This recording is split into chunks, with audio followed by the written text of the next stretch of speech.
How's it going, ladies and gentlemen? Welcome to Catching Cars. My name is Isaiah, and this right here is the key to our test vehicle today. Thanks to Drive, we have this 2022 Volkswagen Polo facelift. So they just came out with the facelift at the end of 2021 for the 2022 model year.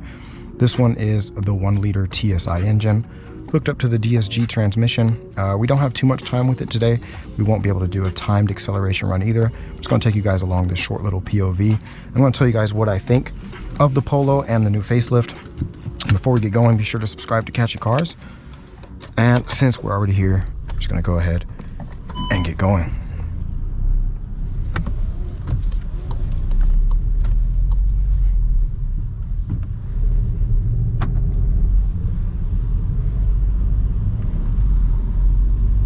So I'm going to go ahead and accelerate real quick, and then I'll tell you guys what I think of it.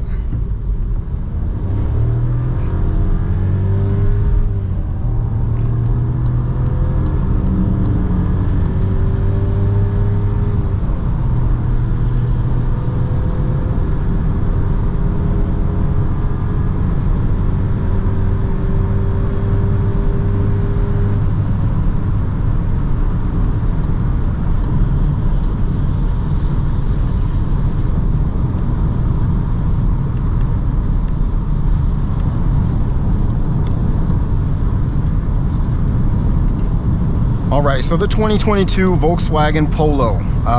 Like I said, this one is the 1-liter TSI hooked up to the DSG transmission. For what it is, it's a very decent car. It feels really nice. I think the facelift looks really nice as well. Looks much better than the old or the pre-facelift model. However, this TSI engine is really just not that powerful. I guess it's enough for a vehicle like this. I was able to get this up to 200 kilometers an hour, but it does take a while to get there. It's just kind of lethargic. It's really just made for cruising, I guess, around the city, around town. And like I said, you can get up to speed on the Autobahn. I'm flooring it now. It does take its time to get there. So overall, I would definitely step up to the 150 PS 1.5 TSI or the 2-liter TSI with 200 PS in the Polo GTI. Definitely better. Of course, I am a bit, I guess, spoiled with vehicles. But overall, like I said, it's still a decent vehicle. I think material quality, and this is actually better than like the Volkswagen T-Roc. You have some soft touch materials here. Steering wheel feels really nice. This is the R-Line version. So yeah, material quality is decent. So it is a higher trim level. We do have some hard touch plastic, of course. I mean, what do you expect? But even this right here is kind of soft touch. Yeah, so that's not bad. And yeah, overall, it's a really nice vehicle. One thing that I have to complain about with Volkswagen, and I guess a lot of the new vehicles, is always these not the infotainment system in this one. This still has the old infotainment system, but these assistance systems are so annoying, and I hate that every time you get inside the vehicle, after it's been switched off, you have to turn off these assistance systems. And here it's, I guess, a multiple step process, because you have to go here. I believe that's the only way to do it.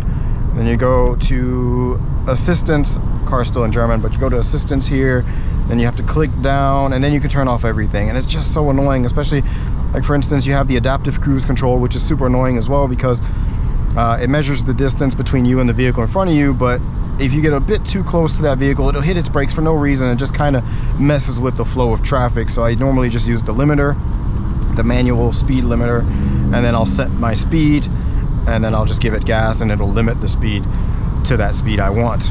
So yeah, really annoying. These assistance systems are not made for cars like this. I want a button in every car to just turn off all of the assistance system, period, because it's really a headache, and it really takes away your concentration and focus from driving as well when you're turning off these assistance systems. Especially for an experienced driver, it's just really annoying. And I really hope that Germany and Europe gets this figured out sometime soon. Maybe my videos can help there as well. I'm not sure. We'll have to see how many people see these videos. But other than that, the Polo is a nice vehicle in its category. Like I said, step up to the 150 PS version or the 200 PS version in the GTI with the DSG. Really nice combo. Other than that, it is a nice looking vehicle, like I said, and the interior as well, especially this R-Line looks nice. Yeah, overall, it's enough room in here for a small vehicle like this. You have a decent sized trunk.